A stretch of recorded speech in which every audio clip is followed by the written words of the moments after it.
Shocking about, so I want to pay attention to and take a look at the calendar in January. Here we are. I redid the calendar, so we're up at the top here so you can see it. So if you're a visual person, pay attention here, or you can check out your new schedule. I see you guys 3 times this week. That's awesome. But next week, you don't have a single content day. I'll say that again. I see you guys 3 times this week, and only because it's Stinger 7. Because this is one of the cultural and religious observance days, so no new content. Here we get out 2 hours early, and that's the end of the second quarter. So you're halfway through the school year as of this day here. So Mr. Logan and I had to sit and think about how we wanted things and what our grades looked like for the second quarter and how we can like cut things off, adjust to the snow day, keep it fair to you, and the whole 9 yards. Now here's the thing.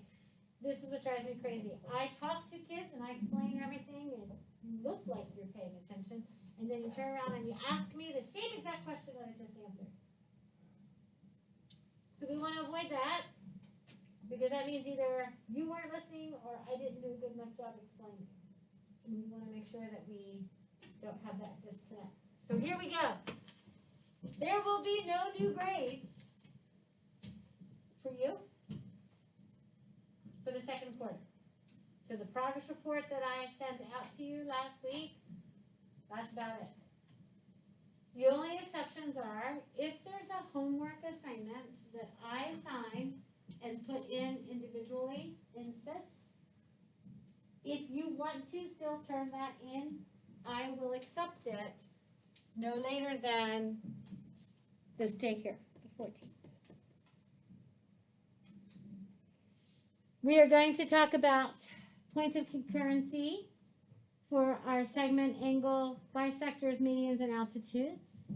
We're going to have a review, and you are having a quiz on the 14th, but it's a third quarter grade. So that'll be the first grade of the third quarter. We don't have enough time to give it any later because of the weird Wednesday, Thursday. And we don't have enough time to give it earlier because we lost all last week. So originally it was going to be a part of this quarter, but now it's not. On these 2 days, the Cultural and Religious Observance Day and the 2-hour early day, we're going to be doing our cumulative units 1 through 5 review, along with some coordinate geometry. Would you please right now read through this paragraph? And when you read it, I would like you to then ask the people at your table group, think of one question to ask your table group when your mark is set, read.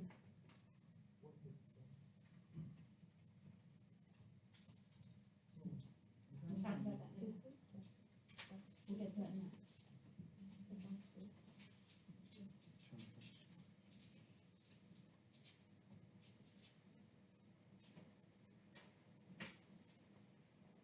Ask your group mates your questions, please. And what questions do you have for our schedule coming up and what we're doing? All right, so you can put this away. Would you please take out your notebook? Would you please find notes 5-4? Notes 5-4 was when we were together last. They looked something like this.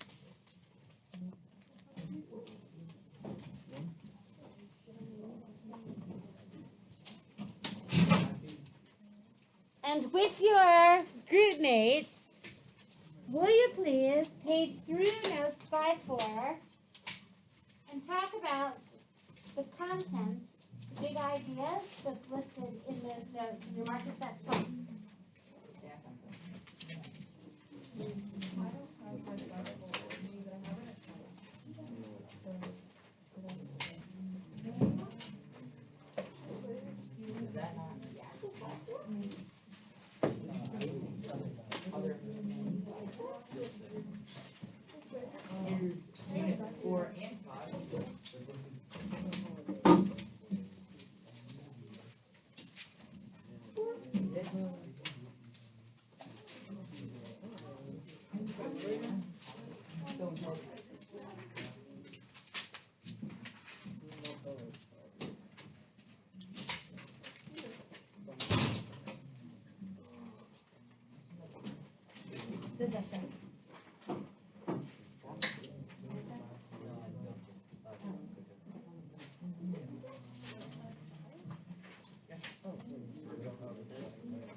everything's labeled. So I'm waiting to see if you can, that would be calculus. Look up at the top of the column. Do you see how this is all yellow and it's all calculus? That's my home. You know that's all blue? Okay.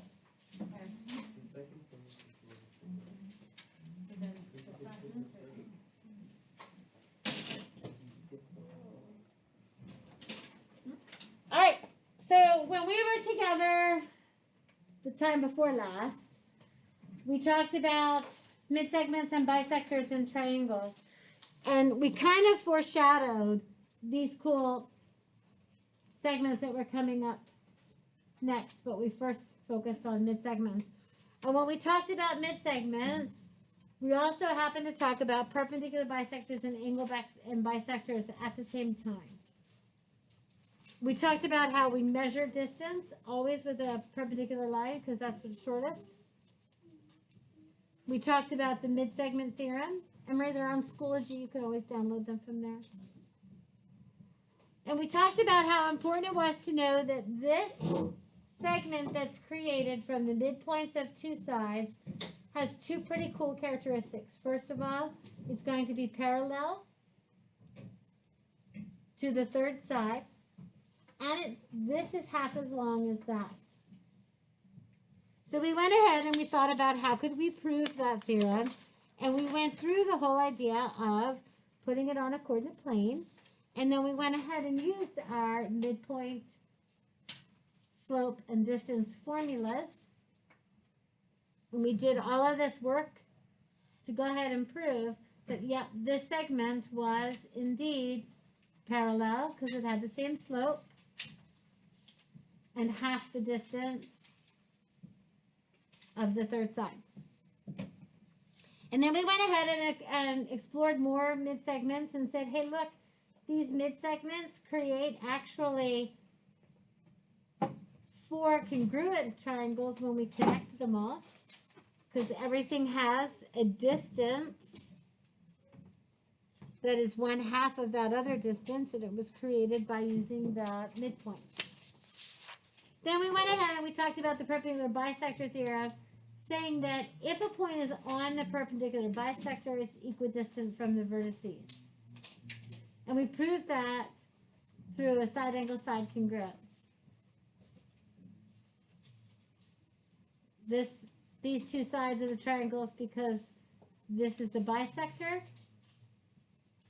This angle, because these are both right angles.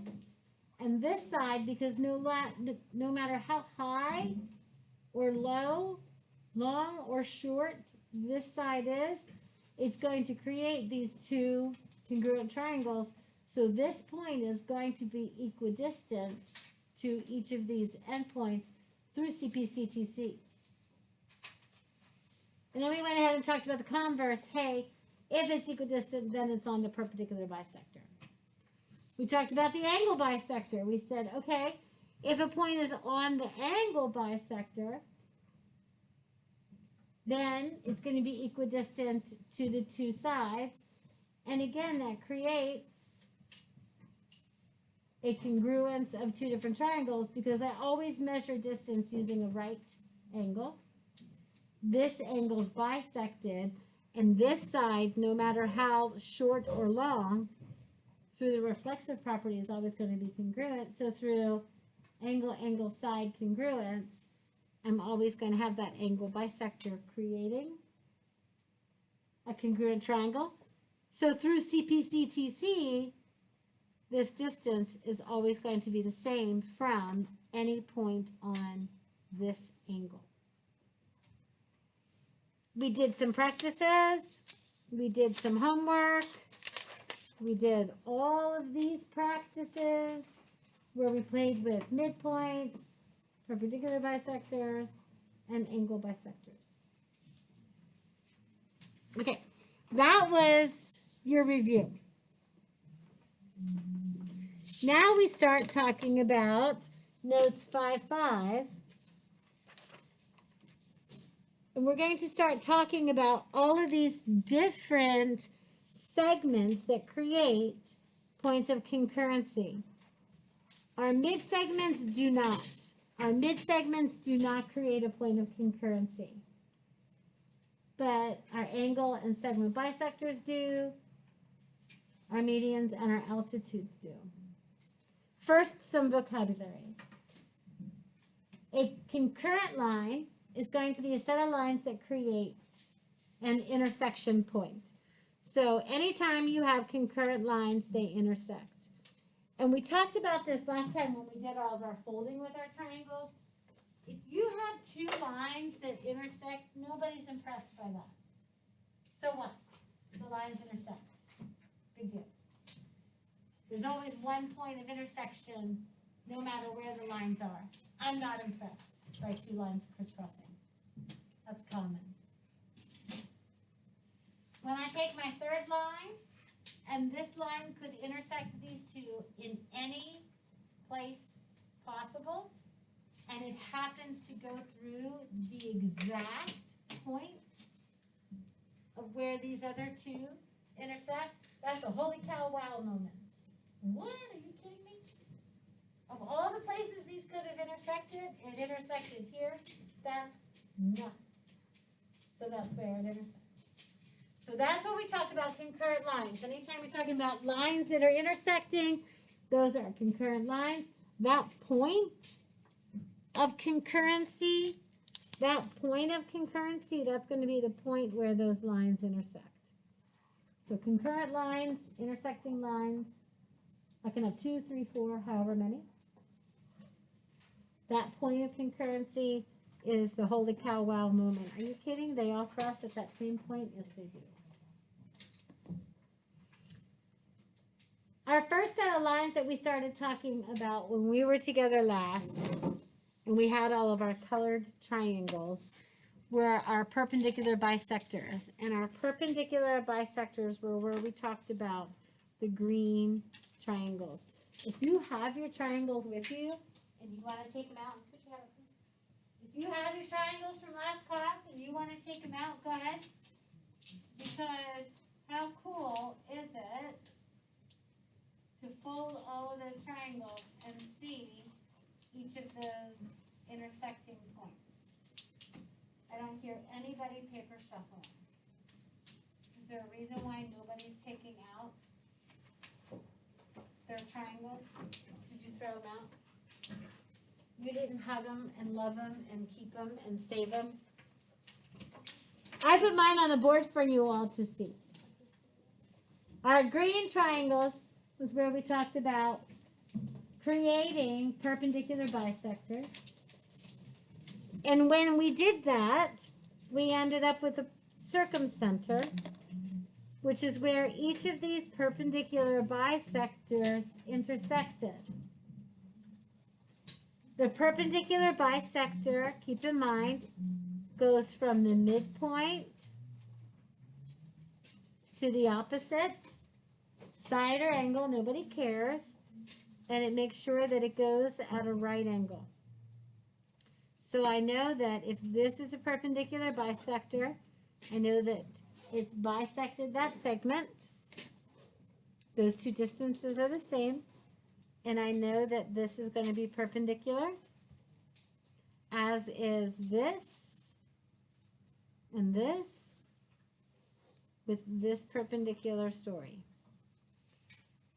In any triangle, those perpendicular bisectors intersect at a point of concurrency. Check out the sideboard. You can find my green triangle. Look for the acute, right, and obtuse triangle. The acute triangle intersects inside. The obtuse triangle, that point of concurrency, is outside of the triangle. And for the right triangle, it's kind of cool. That point of concurrency is on the triangle. So we're going to skip this in center right now and jump down to this conversation here and talk about theorem 5.9, where we talk about the concurrency of the perpendicular bisectors.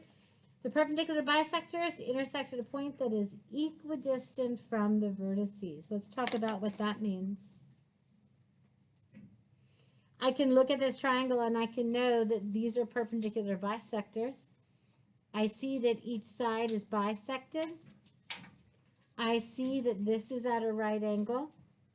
This is at a right angle, and so is this. Now, what's important to know is that these perpendicular bisectors continue up. A lot of times, they don't include the tail after the point of concurrency because it winds up muddying up the diagram a little bit. Because what they want to make sure that we understand is that, like spokes of a wheel, each of these distances to the vertices is the same distance. The perpendicular bisectors of a triangle intersect at a point that is equidistant from the vertices. This point, by the way, is the circumcenter. And the circumcenter is kind of easy to remember because it provides a radius of the circle that circumscribes. If something circumscribes something, that means it goes around. So that circle circumscribes, goes around that triangle. Those distances to the vertices are the same as in this theorem here, the same as in our theorem 5.4, where we talked about equidistant to the vertices. Each of these distances to the vertices is the same as this distance to the endpoints of that segment. So when we ask ourselves, what do you already know about the perpendicular bisectors that helps prove this theorem, is that any point that's on a perpendicular bisector is equidistant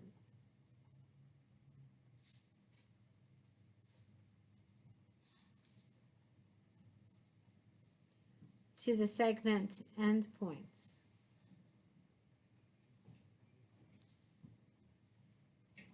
And in a triangle, that happens to be our vertices.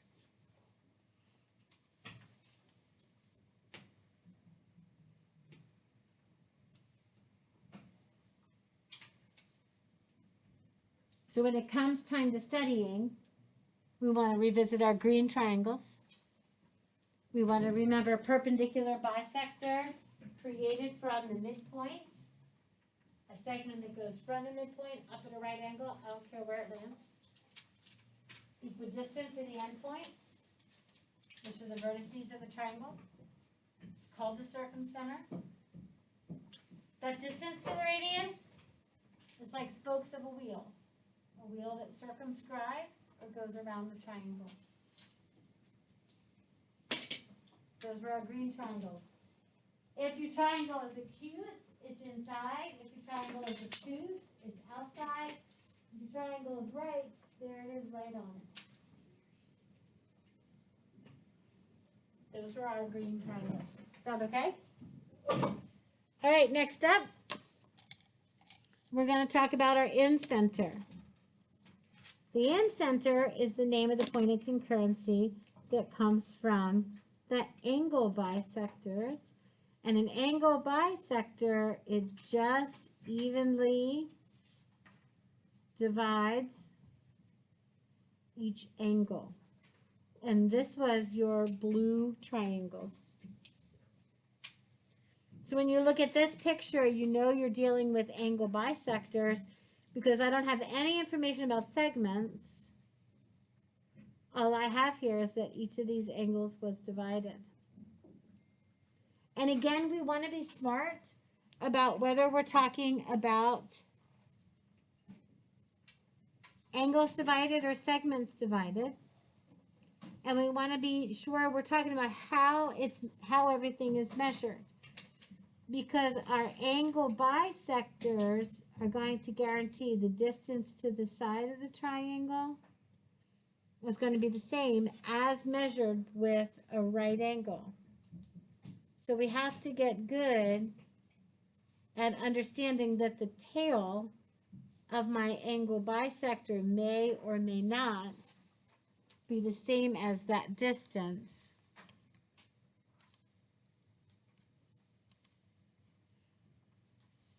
to the triangle side. Right? Our in-center is going to be part of the point of concurrency. So our theorem, our rule is, if I have the angle bisectors of a triangle, those angle bisectors are going to intersect at a point. That point of concurrency is called the in-center. And that is equidistant to the sides of the triangle. So when you look at this picture here, understand that your angle bisector continues on. This dotted line that I'm drawing is the continuation of each angle bisector. And notice that's not the same as this distance to the side. This distance to the side is what's measured and the same, creating my in-center.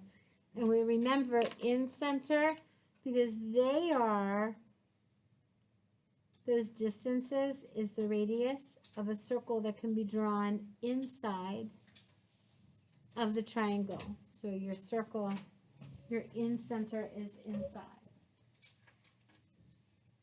And when we ask you what we already know about angle bisectors that helps prove this theorem, we go back to those notes 5-4. If a point is on the bisector of an angle, it's equidistant from the sides. So points on the angle bisector are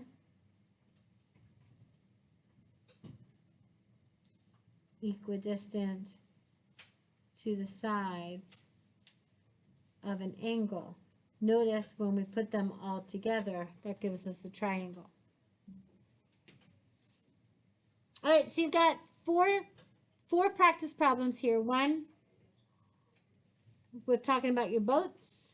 2, this diagram.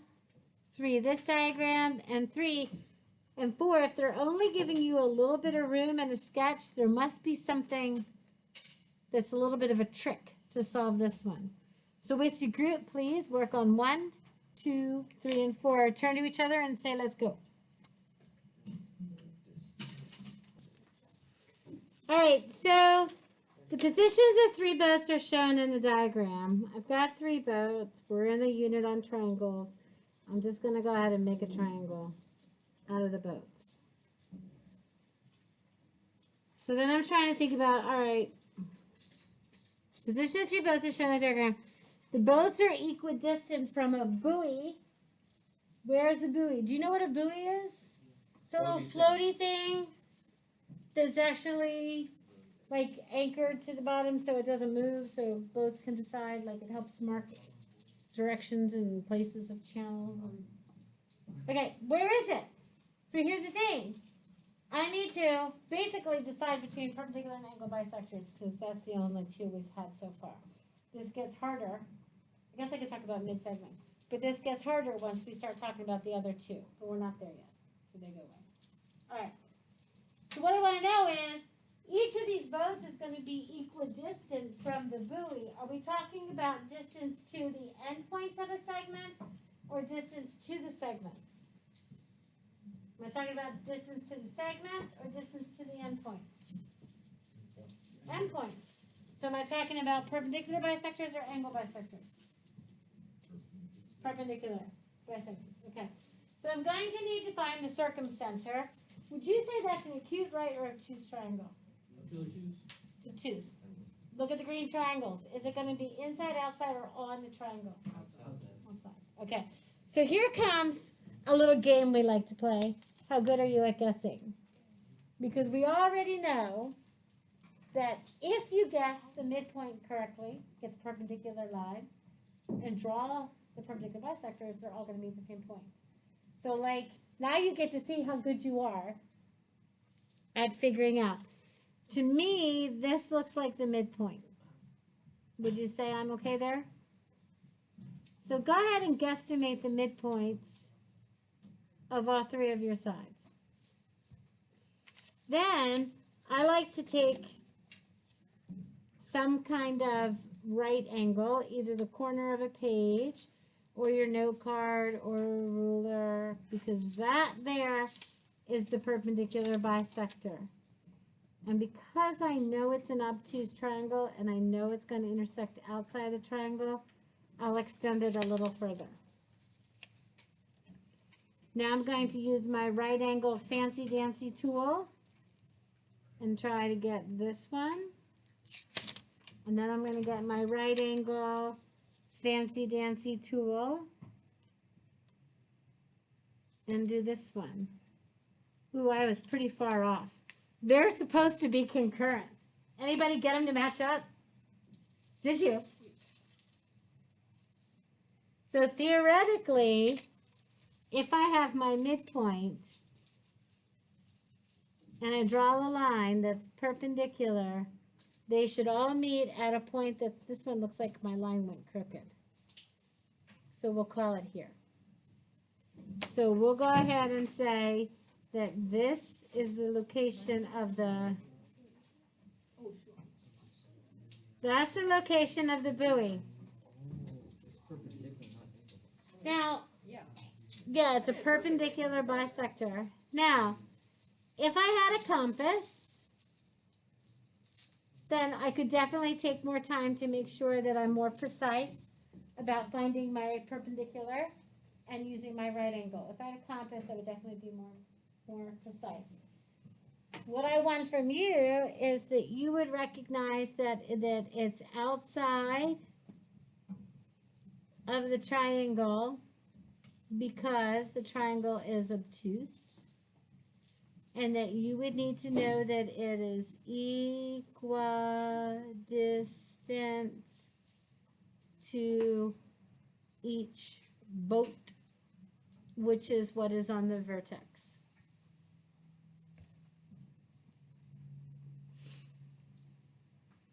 So if you drew those triangle lines right, if you really did find the midpoint, if you really did perpendicularly bisect it, that would be where your buoy is. That's a good quiz question. I like that. Because you can estimate where that buoy is going to be. Equidistant to each vertex. And that distance that we're talking about is that and that and that. All right, number 2, the angle bisectors of triangle JKL meet at point H. Here's H right here. What segments are congruent? So first of all, I know I'm looking at angle bisectors because each of my angle is chopped in half. And I don't have any segment congruence markings. So if this is the point of concurrency of the angle bisectors, it is going to be equidistant to the sides. And this is real important too. This distance is measured with a perpendicular line segment. So I know that the distance from H to M is the same as the distance from H to N, which is the same as the distance from H to P. And here's what's super important. Those distances are not the tails of my bisectors. The tails of my bisectors continue on. It's super important that you understand the distance between that perpendicular line segment that measures the distance and the tail of your bisector. Make sense? Okay.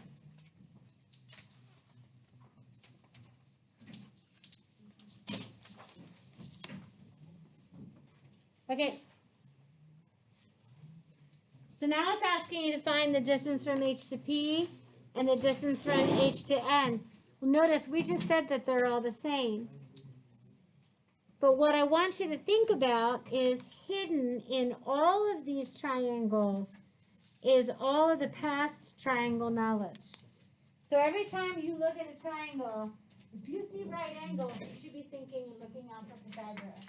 If you see parallel lines, you should be thinking and looking out for corresponding and alternate interior angles. If you see congruent triangles, you should be looking out for corresponding parts of congruent triangles that are congruent. So all that triangle knowledge keeps bubbling up to the surface. So when they say find HN and HP, they want us to use Pythagoras. So that's nice of them to give you the hint, but looking at these triangles, you're going to have to get to the point of where you can do it, no hints needed. So if I know that a squared plus b squared is equal to c squared, we'll call this x. X squared plus 24 squared should be equal to 25 squared. No phones, please. Make sure that you're using either your own calculator or that you take one of mine from class. The minute you turn on your phone, you risk somebody texting you and interrupting you and disrupting your thought process.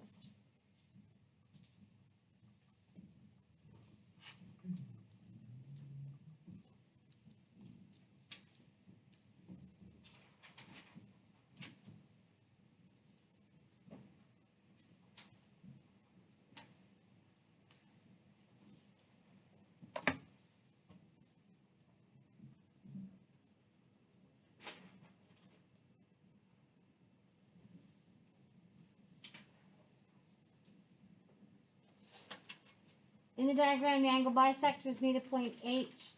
Since all those segments are congruent, once I find one, I found them all.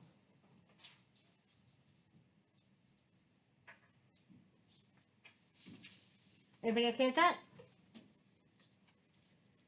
Name the point of concurrency of the angle bisectors.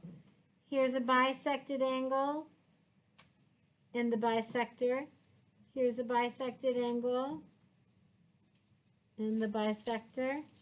If each of these is 45, then this right angle is bisected.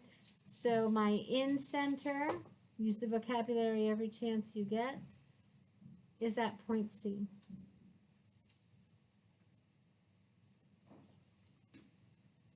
So this next one's pretty interesting because first of all, they ask us about a coordinate plane without giving us a graph. So I'm a little curious about that.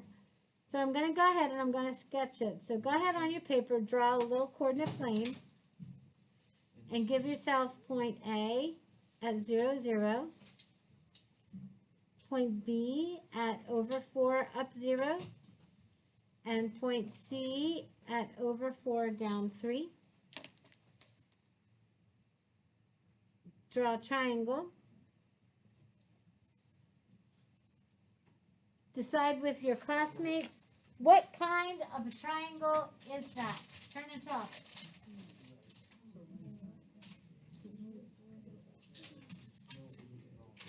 How do you know it's a right triangle? How do you know it's right? Yeah, because this side here, AB, is along the x-axis, and this side here is a vertical line because my x's match. How long is the distance from A to B? 4. How long is the distance from B to C? 3. So because it's a right triangle, I can go ahead and put it through Pythagoras.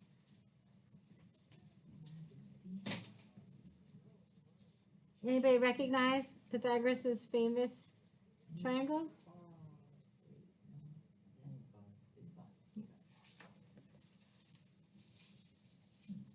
What's the so what now what? Find the coordinates of the circumcenter. Which triangle deals with circumcenter?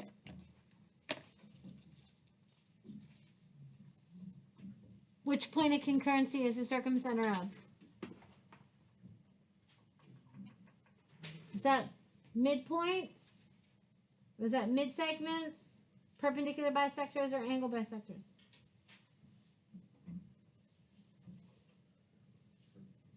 Perpendicular bisectors. Which triangles are perpendicular bisectors? Yellow, green, blue, pink, or purple? Green. In a right triangle, where is the circumcenter? It's on the hypotenuse. So if I know that these perpendicular bisectors meet on, all I need to do is find, where's this point going to be? It's the hypotenuse. Tell me more. Which of my big three formulas? Is that slope? It's midpoint. I need to find the midpoint of the hypotenuse. So my hypotenuse is A and C. So I'm going to have 4 plus 0 divided by 2. Negative 3 plus 0 divided by 2. So 4 divided by 2 is 2. And negative 1.5. Does that make sense to you? If you look at the triangle, does that make sense to you? Yeah. It's a pretty good estimate. So it's one of those things where you're going to have to keep on thinking about perpendicular bisectors, angle bisectors, equidistant to the vertices, equidistant to the end points. Can I use Pythagoras? Is this a midpoint? There's a lot of stuff to keep inside your head at the same time.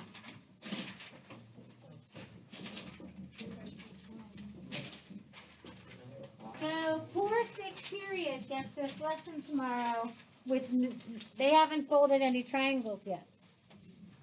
You guys at least got to fold some triangles. All right, let's talk about the next 2 points of concurrency. Our next 2 points of concurrency are created from the medians and the altitudes. So our mid-segments were our gold triangles. So if you want to make sure you can remember this, your mid-segments were our gold triangles. Our segment bisectors and the in-center were our green triangles. Angle bisectors and our in-centers were the blue triangles. Talk to me about the medians. What color?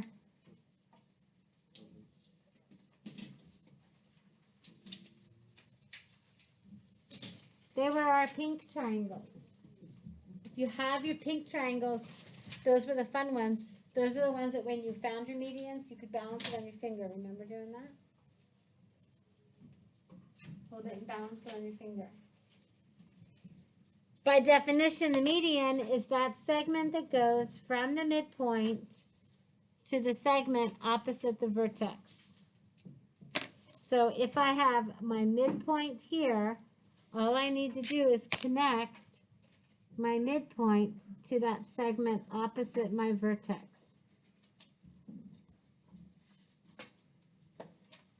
There's no right angles involved.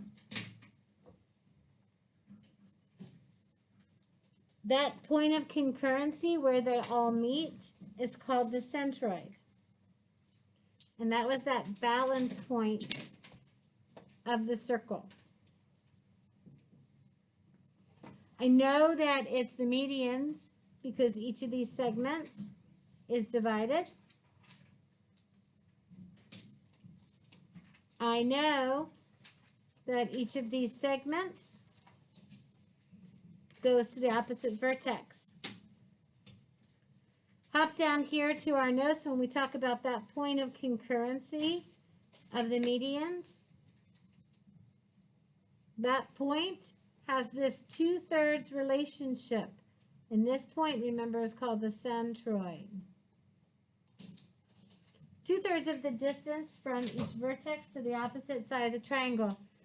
So it's interesting how you want to look at this. Because I know the distance from A to P, is 2/3 of the distance from A to D. The distance from B to P is 2/3 of the distance from B to F.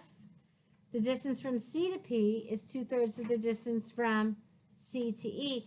Kids sometimes have a hard time remembering that. So what we like to do sometimes is take each median and divide it into thirds. Check it out. If I have 1, 2, 3 pieces, the median and half of this segment create equal segments. And that happens all the way through. I can divide BP. Here's 2 of the 3 pieces. Here's AP, 2 of these 3 pieces. So I say think of each median, divide it into thirds. 1/3 from the side to the centroid, 2/3 from the centroid to the vertex. So come on up here and label this one. If this has a measure of 2, so does this, so does that.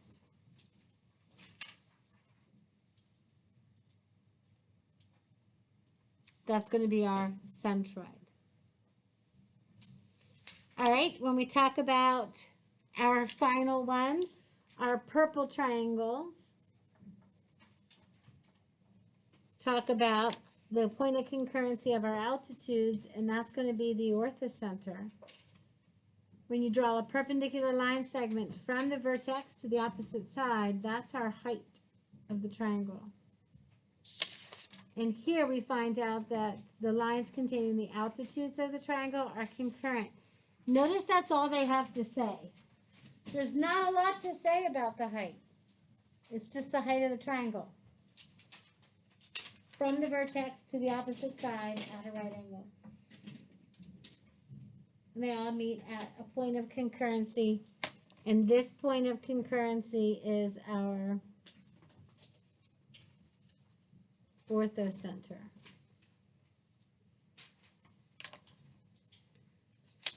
So the first year I taught this, we were trying to remember different ways to remember which point of concurrency matched up, which name matched up with which segment. So when we're talking about the perpendicular bisectors, this circumcenter being the center of this circle that circumscribes, we're okay with that. That helps us remember, oh, the circumcenter, the circle circumscribes. Those words all kind of match up. Our angle bisectors, that circle's on the inside. So you're like, oh, that's the in-center because it's on the inside. So kids didn't have a hard time remembering that one. But they were forever mixing up the centroid and the orthocenter. So I said to him, let's try and think of a way to help you remember it. Like either alliteration or a little hint or a silly whatever. What do you think? So somebody said that the media, they were thinking medians, so they came up with media. They're like, oh, the media is the center of attention. So think about like when reporters are going nuts over a story or whatever.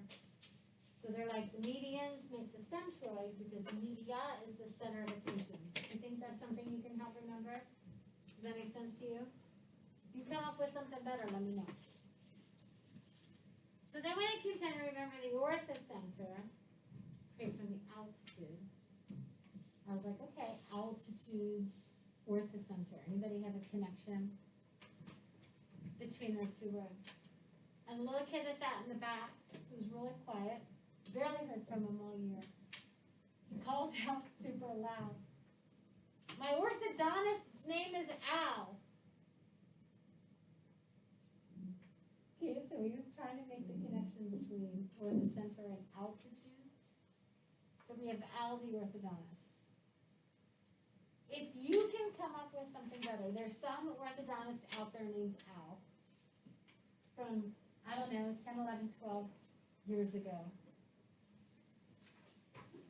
that somebody in middle school was going to get their teeth cracked every month. Al the orthodontist. Your altitudes form your orthocenter, your medians form your centroid. Everybody okay with all that? Okay. Here's some practice for you. We'll go ahead and give you a couple of minutes to work with the group, and then we'll come back and go over it. On your market set, think. I have no idea what it is. All right, come back. Come back. You do better when you try first, and then you do. So R is the centroid of triangle STU. The distance from S to R is 16. Stop. How did I write that 16 down? Anybody see 16 on my picture? Anybody see 16 on my picture? What the heck? I thought that the distance from S to R was 16. Why did I write it like I did? Yeah, that's that whole 2/3.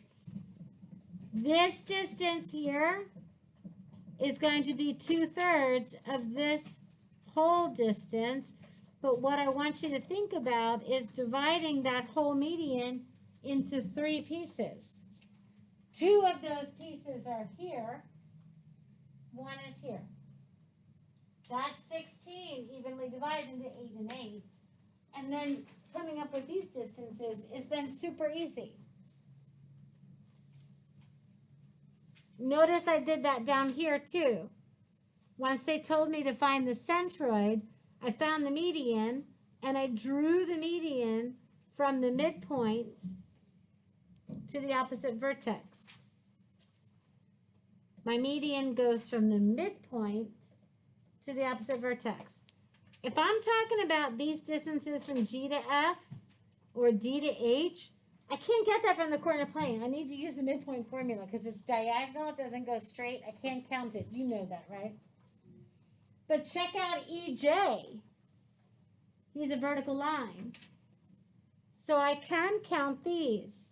Check it out. 1, 2, 3, 4, 5, 6. The length from E to J is equal to 6. We'll go ahead and name this point C for centroid. The distance from E to C is 4. The distance from C to J is equal to 2. Do you see that split, this 4, 2, 2, and 2? See how I can talk about it in sections of thirds?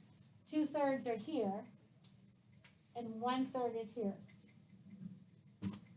It makes your life so much easier if you get into the habit of doing that. All right, find the coordinates of triangle ABC with those vertices way down here. Here's B and C. Let's talk about what I know. I know, first of all, it's a right triangle. Do me a favor and check out my right triangle with my altitudes. Those are my purple triangles. If it's an acute triangle, Al the orthodontist is inside of the triangle. If it's an obtuse triangle, Al the orthodontist is outside of the triangle. What if it's a right triangle? Where's Al the orthodontist? Where is he? On the right. It's on the right angle. So when it wants you to find the coordinates, hey, anytime somebody's asking you to find the coordinates, I want you to be super suspicious. Be like, wait, is there a shortcut? Is there a way I can do this better, faster, smarter? Because chances are the answer is yes. So because it's a right triangle, here's Al the orthodontist. Everybody okay with that? Good. My apologies. All right, so tonight's homework is this worksheet. I'll remind you of our schedule. Next class review, class after that, quiz. Quiz on what? 5-4, 5-5, 5-6. So next class we review, and class after that we quiz. Any questions?